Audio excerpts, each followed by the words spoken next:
So I'm going to talk to you about how the senses may be difficult for somebody who thinks differently and may have a diagnosis of autism. We have 8 senses: our sense of sight, our sense of smell, our sense of taste, our sense of touch, and our sense of hearing. We also have 3 which are not regularly spoken about. This is our sense of proprioception, our sense of vestibular, and our sense of introspection.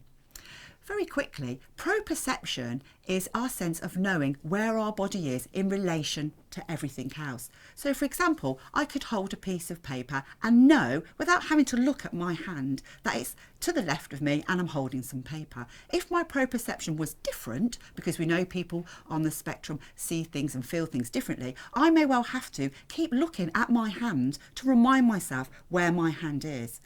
We have one amazing advocate for autism who always wears a hat. And when asked why she does that, she said, it's so I know where my head is in relation to the rest of my body.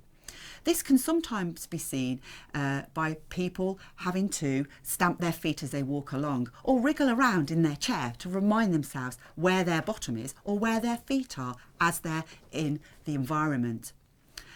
Our introception sense is our ability to scan our body and to take in the feelings that we have in our body and to match them up with our knowledge. So for example, I can feel that my tummy feels rumbly, therefore I can recognise that as being hungry, or that my mouth is dry and I may need a drink, or that my knee hurts so I ought to tell somebody because that's a pain and that's different to how the other knee felt. So these are our introspection skills.